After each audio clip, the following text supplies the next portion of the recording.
সারা পাড়া জুড়ে যার পুজোর অপেক্ষা করে থাকি সেটি হলো আমাদের পাড়ার সবথেকে বড় পুজো, যে কিনা আমাদের বাড়িতেই এসেছিল।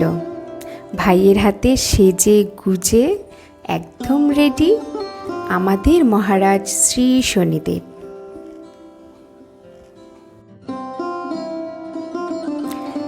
দেখতে দেখতে পুজোর দিনটি চলেই এলো। সবাই সবার দায়িত্ব পালনের পালা।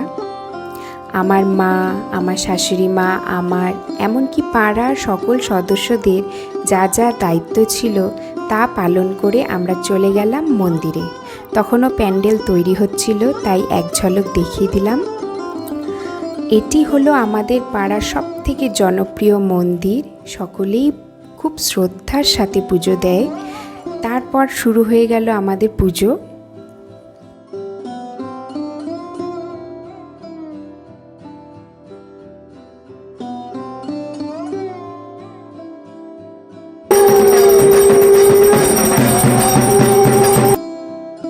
যজ্ঞ শেষে অঞ্জলি দেওয়ার পালা।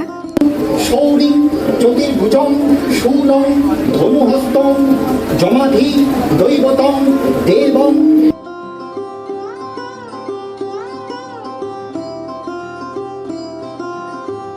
পুজো শেষে রান্নার ওখানে গিয়ে দেখি খিচুড়ি, তরকারি, পায়েস আর চাটনি অলমোস্ট রেডি। এদিকে প্যান্ডেলও খুব সুন্দরভাবে রেডি হয়ে গেছে। আমরা তাড়াহুড়ো করে রেডি হয়ে চলে গেলাম প্যান্ডেলে। চারিদিক কী যে অপূর্ব লাগছিল সেটি তোমাদের বলে বোঝাতে পারবো না। খুব সুন্দর প্যান্ডেলের ডেকোরেশন হয়েছিল। আমি তো খুব হ্যাপি ছিলাম। আমরা চলে গেলাম ফাংশন শুনতে প্যান্ডেলের ভেতরে। এই দেখো আমরা বসে পড়েছি নিজেদের সিটে।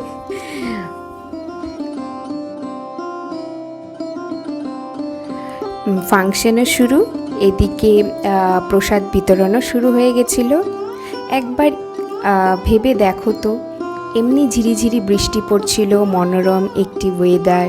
সেই ওয়েদারে ঠাকুর প্রণাম করে সবাই প্রসাদ নিয়ে সে গরম গরম খিচুড়ি, তরকারি, পায়েস, চাটনি এগুলো হাতে নিয়ে সবার সাথে গল্প করে করে ফাংশন শুনে শুনে প্রসাদ গ্রহণ করার যে একটা আলাদাই লেভেলের মজা, সেটি ওই স্পটে যারা যারা ছিল তারাই ফিল করেছে। এই কারণেই আমরা সারা বছর সারা পাড়ার লোকেরা ওয়েট করে থাকি কবে শনি পুজো হবে, কোন ডেটে শনি মহারাজের পুজো ফেলা হবে। আমরা সকলেই বেশ ক্লান্ত ছিলাম। বাড়ি এসে আমি প্রসাদ নিলাম, সত্যি প্রচণ্ড টেস্ট হয়েছিল। তো আশা করি আমার এই ভিডিওটি তোমাদের ভালো লেগেছে। দেখা হবে আবার আমাদের অন্য কোনো ভিডিওতে।